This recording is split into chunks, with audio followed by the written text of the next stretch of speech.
Aujourd'hui, mon phénix s'appelle Gaël Briand. En 2005, il reprend une entreprise d'électroménager déclassée. Il ouvre 4 magasins qu'il revend 8 ans plus tard, car ce qui l'intéresse, c'est d'entreprendre. Il se lance alors un nouveau défi, créer une agence de rencontres haut de gamme, véritable contre-pied des sites de rencontres internet. L'activité s'arrête et Gaël doit trouver un emploi pour continuer à payer l'emprunt. S'ensuivent une succession de petits jobs, la vente de ses biens personnels et en juin 2017, l'entreprise est liquidée. Gaël perçoit désormais le RSA. Mais en 2018, une amie avocate obtient un échelonnement de son remboursement auprès de la banque. Son phénix est en marche.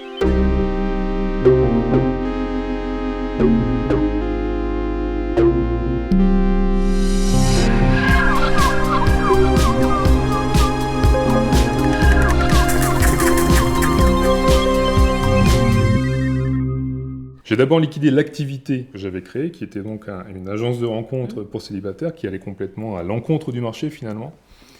Et comme j'avais emprunté de l'argent à la banque, j'ai des cautions, donc j'avais vendu mes montres, j'avais vendu ma voiture, j'avais vendu quelques objets de valeur. Donc c'est fini, j'ai plus rien à vendre. La seule chose qui me reste à vendre, c'est ma maison.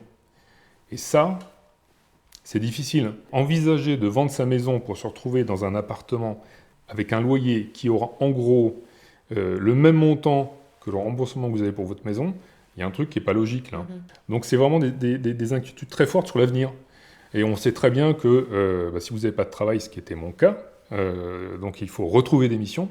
Vous savez aussi que ça va être très difficile de trouver un emploi de salarié, parce que en fait, quand vous êtes chef d'entreprise, aujourd'hui, on ne vous embauche pas parce que vous avez une image de quelqu'un qui est trop indépendant. Ou trop qualifié.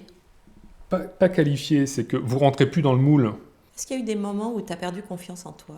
Quand tu trouves pas de travail, que les gens en fait ne reconnaissent pas tes compétences, ton expérience, tout ce que tu as pu apprendre dans tes entreprises, tout ça c'est pas valorisé.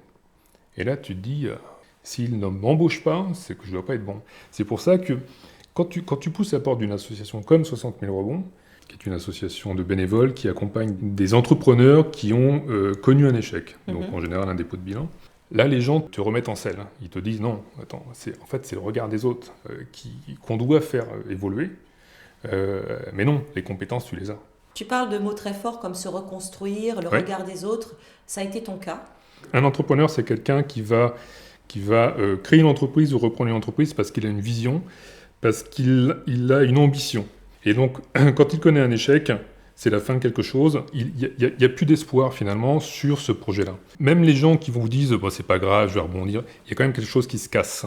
Et donc oui, ce sont des personnes qui sont cassées, qui arrivent et qui ont besoin de se reconstruire. Et toi, quel regard portais-tu sur toi-même à ce moment-là ? Sans le regard des autres, on peut se dire « c'est une expérience qui m'a permis d'apprendre des choses. J'ai appris, je recommence. Et je vais faire différemment. » Par contre, le regard des autres, en France, c'est quelque chose qui impacte, puisque quand vous échouez, c'est entre guillemets, vous êtes un loser. Et on essaye de se rassurer, en fait, en disant, il a échoué, il n'a pas de chance, mais moi, de toute façon, ça peut pas m'arriver, c'est quelque chose qui... Non, il doit pas être bon, en fait. Comment t'es-tu relevé ? Un dimanche matin, j'ai pris mon ordinateur, et puis je suis allé voir un site que je regardais de temps en temps pour reprendre des entreprises, et il y avait une annonce... un truc qui n'existe même pas, de quelqu'un qui a 70 ans, et qui dit, voilà, moi, je vais prendre ma retraite quand même, donc soit je ferme l'entreprise, soit je la donne à un entrepreneur pour 1 euro, et il me paiera sur les bénéfices des années 2 et 3. C'est une très belle entreprise, avec une très belle histoire. Il faut juste lui redonner un peu d'énergie, et puis avoir un projet sur le long terme, et ça, je sais très bien faire. Et donc voilà, je téléphone, on se rencontre, et puis ça passe. Et donc maintenant, j'ai repris une entreprise. Qu'est-ce que tu pourrais donner comme conseil aux entrepreneurs, aux gens qui te regardent aujourd'hui ? Pour les entrepreneurs, déjà, c'est l'échec, c'est pas quelque chose de contagieux. Donc, restez au contact des gens qui plantent. Et puis, pour les gens qui sont dans des sociétés qui sont au RH, c'est les entrepreneurs qui ont échoué possèdent des compétences. Ils ont vécu des choses extraordinaires. Faites-leur confiance. Embauchez-les. Et si c'était à refaire, qu'est-ce que tu ferais autrement ? Avec le temps, j'ai appris à prendre peut-être moins de risques, être plus prudent. À chaque fois que j'avais une activité entrepreneuriale, je fonçais tête baissée, sans sécurité, on va dire. J'ai utilisé l'argent pour vivre un peu, mais aussi j'ai remis tout dans l'entreprise d'après. Et c'était une énorme connerie. C'est-à-dire qu'en fait, ce que j'ai appris, c'est que il faut un petit peu assurer ses arrières, chose que je ne faisais pas avant. Par contre, le reste, je le referais pareil.